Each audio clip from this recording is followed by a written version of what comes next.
generation of librarians, much more user-focused, much more for technology.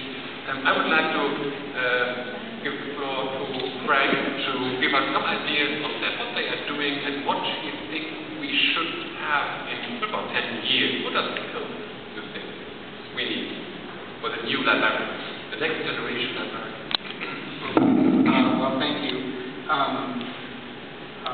I'm Frank Cervone, or more appropriately Cervone, and I have been a professor of library science for quite a while now.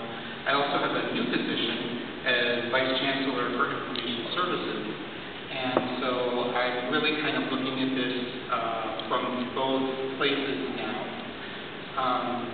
And one of the things that was interesting, because I was actually talking with Stephen this morning over breakfast, and I think the issue is multifaceted in that you have a number of different things that are going on right now in library science education that need to be addressed in one way or another.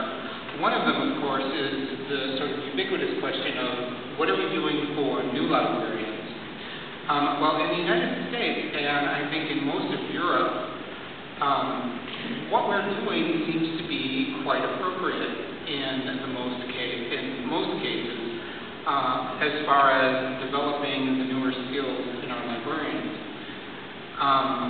In most library science programs in the United States, there is an increasing emphasis on technology. A lot of this technology bleeds over into things that may have traditionally been considered computer science or informatics. This, of course, is creating tension because the question then becomes, where is the line drawn between information science, computer science, and informatics? And nobody really seems to know what the answer to that is. I think the answer is that there really isn't a line. It's just a continuum, and we need to adjust our way of thinking to account for that. When I was talking with Stephen this morning, one of the things that we were discussing is that rather than some of the technical skills that people are very concerned about right now, some of the really big issues are related more to the soft skills in preparing people to be leaders, preparing people for management. In particular, how do you run a library effectively, or an information agency, I should say as well. Because this is an area where typically in library school, we don't do a very good job at all. In fact, it's almost something that's sort of ignored. One of the complaints that I hear from my students almost all the time is, well, why do I have to take this management class? And perhaps one of the issues is that maybe we shouldn't really call it management. Maybe we should be calling it something else. But one of the things that is absolutely critical, I think, in developing the next generation of library leaders is being able to produce graduates who understand how to interact with our users and interact in a productive and a cooperative way. Many of you may have the experience of being in a library that's very hierarchical and that is more focused on sort of its internal functions rather than dealing with the public.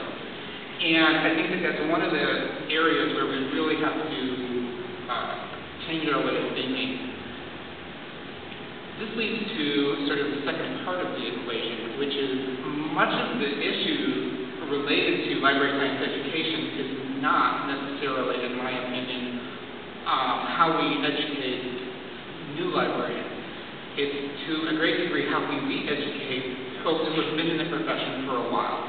And so issues related to continuing education and how do we get people to become more flexible, more agile, and adopt new technologies and ways of thinking much more quickly. Because without getting on a soapbox and sort of going on for a long time, I think one of the major problems that we have in libraries right now is that we aren't particularly flexible, and oftentimes we get in the way of ourselves. And I think the perfect example is something like Google.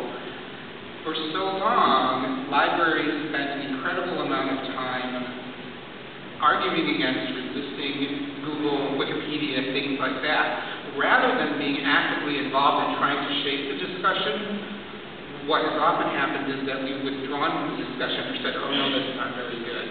And part of the problem there really isn't with our newer librarians, it's really with folks who have been in the profession for quite a while. Now, this isn't something that's unique to librarianship. I mean, I think pretty much any profession where you get folks who have been involved for a while, you sort of get into a flow for the most part, and you just kind of want things to stay the same. But I think the issue now is that whether we like it or not, the world has changed so rapidly that we must change, and one of the ways that we need to do that is through perhaps